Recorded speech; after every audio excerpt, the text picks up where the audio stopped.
Assalamualaikum warahmatullahi wabarakatuh. Selamat pagi anak-anakku. Bagaimana kabar kalian hari ini? Semoga kalian dalam keadaan sehat dan tetap semangat untuk belajar. Sebelum memulai pembelajaran, marilah kita awali dengan baca basmalah.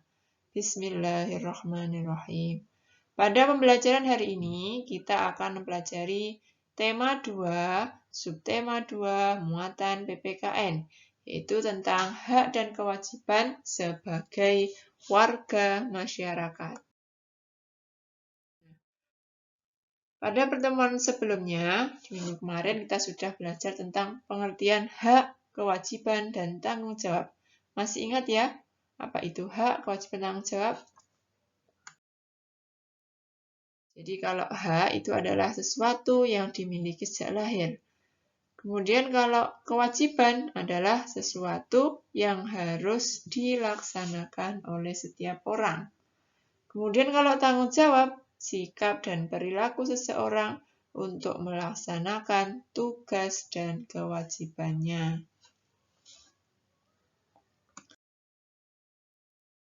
Nah, hak, kewajiban, dan tanggung jawab merupakan 3 hal yang berbeda, tetapi saling berkaitan antara satu dengan yang lain.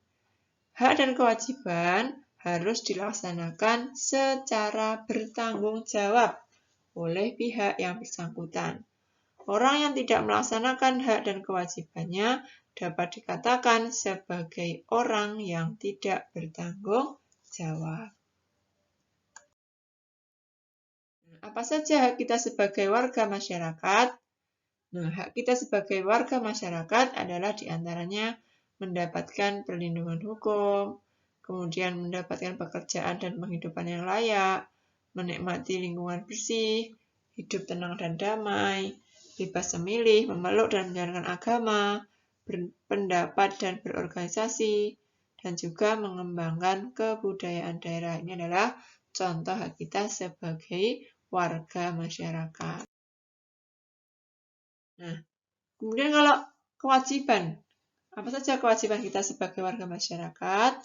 Kewajiban kita sebagai warga masyarakat yang pertama yaitu mematuhi aturan atau norma yang berlaku dalam masyarakat.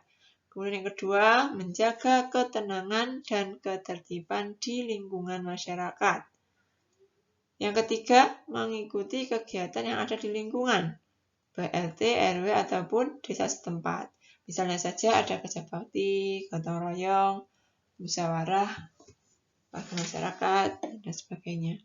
Kemudian yang keempat, menghormati tetangga di lingkungan tempat tinggal. Dengan juga kewajiban kita sebagai warga masyarakat.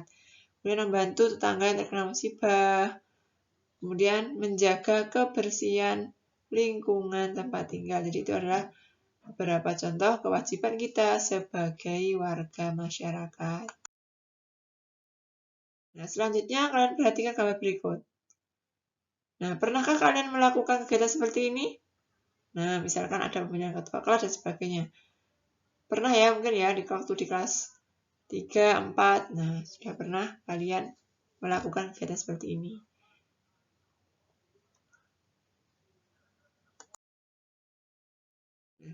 Musyawarah, apa itu musyawarah? Nah, musyawarah adalah pengambilan keputusan bersama untuk menyelesaikan masalah dengan maksud mencapai mufakat atau mencapai kesepakatan. Jadi mufakat itu adalah kesepakatan untuk melaksanakan hasil musyawarah.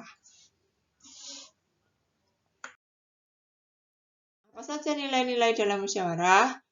Yang pertama yaitu nilai kebersamaan, kemudian nilai kebebasan mengemukakan pendapat, nilai menghargai pendapat orang lain, dan juga nilai jiwa besar serta lapang dada.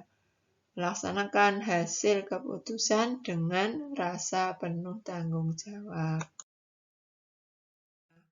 Apa saja ciri-ciri musyawarah untuk mufakat? Nah, yang pertama, itu sesuai dengan kepentingan bersama. Kemudian, usul atau pendapat dapat disampaikan mudah dan tidak memberatkan. Jadi, itu adalah ciri-ciri musyawarah untuk mufakat. Yang ketiga, dalam musyawarah, pertimbangan moral lebih diutamakan. dan bersumber dari hati nurani yang jujur. Kemudian yang keempat, pembicaraan harus dapat diterima dengan akal sehat dan sesuai dengan hati nurani. Adalah beberapa ciri-ciri musyawarah untuk mufakat. Nah, selanjutnya prinsip-prinsip musyawarah. Nah, yang pertama yaitu musyawarah dilandasi dengan akal sehat dan hati nurani yang luhur. Dan musyawarah dilandasi dengan semangat kegotong royongan dan kekeluargaan, mengutamakan kepentingan umum, menghargai pendapat orang lain. Kemudian keputusan yang diambil harus dapat dipertanggungjawabkan secara moral kepada Tuhan Yang Maha Esa. Dan melaksanakan keputusan bersama dengan dilandasi itikat baik dan penuh rasa tanggung jawab. Adalah beberapa prinsip dalam bermusyawarah. Nah, selanjutnya, bagaimana tata cara dan persyaratan dalam melakukan musyawarah? Ya, yang pertama, peserta musyawarah harus hadir sebelum musyawarah dimulai.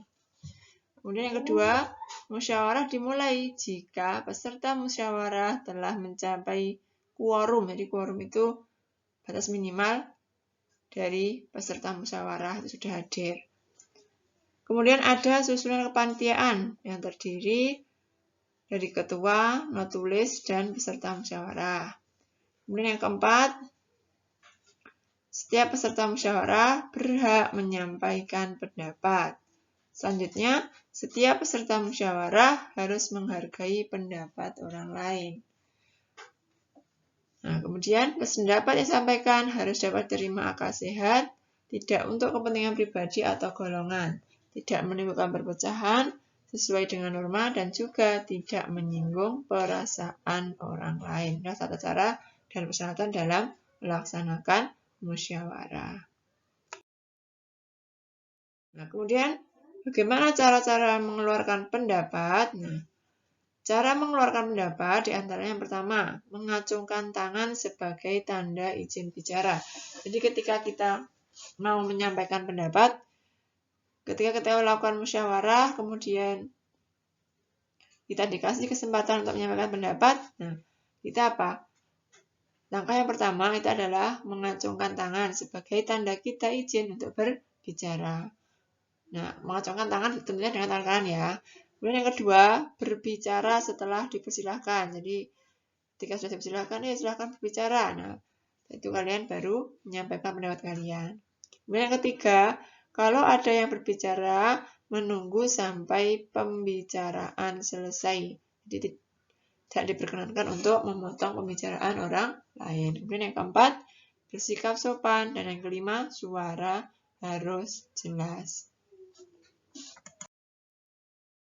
Untuk pembelajaran hari ini sudah cukupkan. Semoga apa yang kita pelajari bermanfaat bagi kita semuanya. Ada kurang lebihnya mohon maaf. Wassalamualaikum warahmatullahi wabarakatuh.